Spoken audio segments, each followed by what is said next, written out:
Төмөр замаар нүүрс тээвэрлэх урт хугацааны гэрээний анхны тээвэр хөдөллөө. Аян цахилгаанаас ой хэрийн төмөр гарч байна. Бамбаа хошуут могоод бага насны хүүхэд хатгуулжээ. Урт цэнхэр автобусыг хэрэглээнээс бүр мөсөн хаслаа. Элсэлтийн шалгалттай холбоотой гомдлыг хүлээн авна. Бурадад Росгвардийн ажилтнууд галаас хүний амь аварлаа. Ice Global-ийн цөөн хормын мэдээ эхэлж байна. Төмөр замаар нүүрс тээвэрлэх урт хугацааны гэрээний анхны тээвэр хөдөллөө. Тодорхойлбол гашуун сухайт ганцмод бомбын хил дамнсан төмөр зам төслийн хүрээнд China Energy Group-ийн худалдаа авсан нүүрсийг төмөр замаар тээвэрлэх түүхэн гэрээг Монголын төмөр зам төрийн өмчит хувьцаат компани байгуулсан. Улмаар ачаа тээврийн үйл ажиллагааг аль биесээр эхлүүлж 5 толгой өртөнөөс эхний чингэлэг нүүрсийг тээвэрлэлээ. Үүгээр манай улсын зам тээврийн салбарт тэр дундаа төмөр замын салбарт шин түүх бичигдэж байна. Мөн 5 толгой гашуун сухай чиглэлийн төмөр зам байнгын ачаа тээвэртэй байх нөхцөл бүрдэж байна. Монголын төмөр зам төрийн өмчит хувьцаат компани энэхүү нүүрс тээвэрлэлтийн урт хугацааны гэрээгээр 16 жилийн хугацаанд 247 сая тонн ачаа тээвэрлэж манай улсын эдийн засагт бодиттой хувь нэмэр оруулах юм а.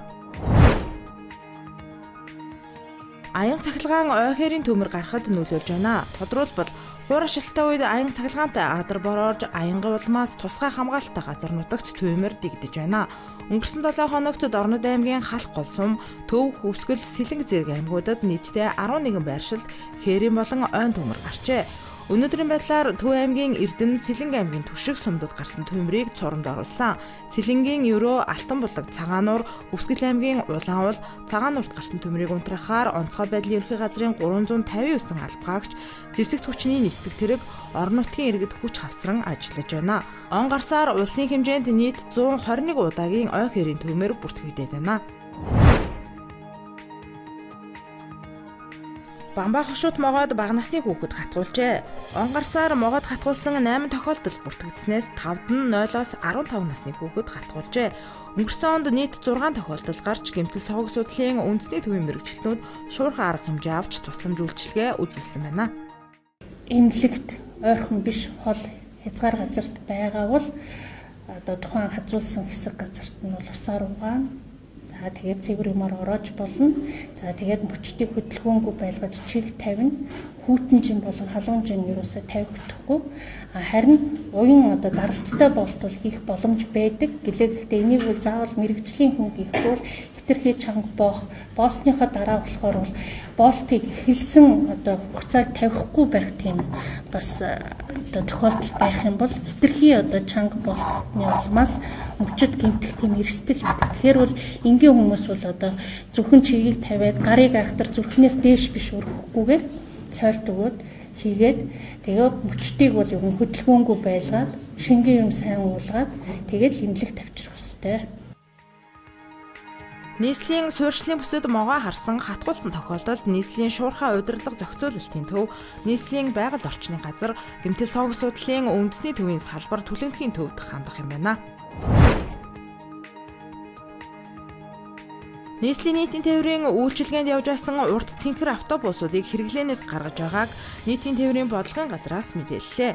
Цэнхэр урт автобуснууд 125 хүнээс дээш тонны хүн тээвэрлэх хүчин чадалтай 41 судалтаагаар үйл ажиллагаа явуулж байлаа. Нийтдээ 11 ширхэг автобус үйлчилгээнд явж байснаас хуучирч эвгүй өнөр өнөртөх шатах зэрэг осол гэмтэл гарах болсон.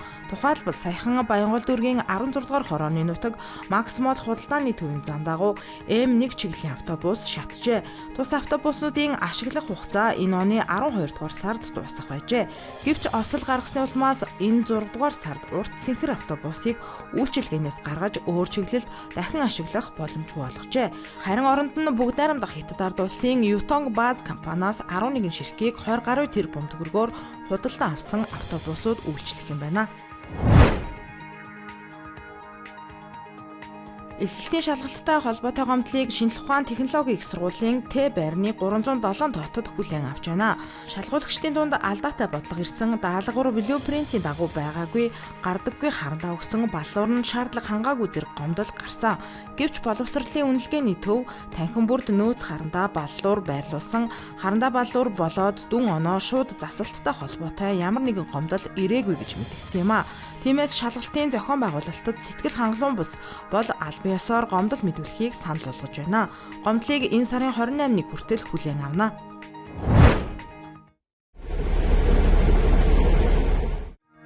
Буратад Росгвардын ажилтнууд ахуйн гал төмрийн аюулаас 2 хүний амийг аварчээ. Тодруулбал үйлдвэрчний эвлэлийн нэртэй цуслангийн бүсэд гараж шатаж улмаар хувийн байшин руу дамжсан байна. Утаа сунаглаж байгааг харсан Росгвардын ажилтнууд байшин руу гүйн очсон байна. Улмаар эрэгтэй эмэгтэй 2 хүнийг аюулгүй газарт шилжүүлжээ. Эхлээд цонхыг нь тогшиж байшингаас яаралтай гарахыг сануулхад эмэгтэй нь айгаад гарч чадахгүй байсан гинэ. Харин эрэгтэй нь сандарч мэгдсэн байсан гинэ. Энэ үеэр дээврээс их хэмжээний галбууж эрэгтэй хаалгаар үсрэн гарч амжсан байна. Харин эмэгтэйг цонхоор гаргасан гэж цагдаагийн ахлагч Андрей Хомяков ярьсан байна. Ослын газарт Оросын холбооны улсын онцгой байдлын яамны мөрдөн байцаагч ажиллаж байна. Галын шалтгааныг тогтоож урьдчилсан мөрдөн байцаалтын ажиллагаа явуулж байна.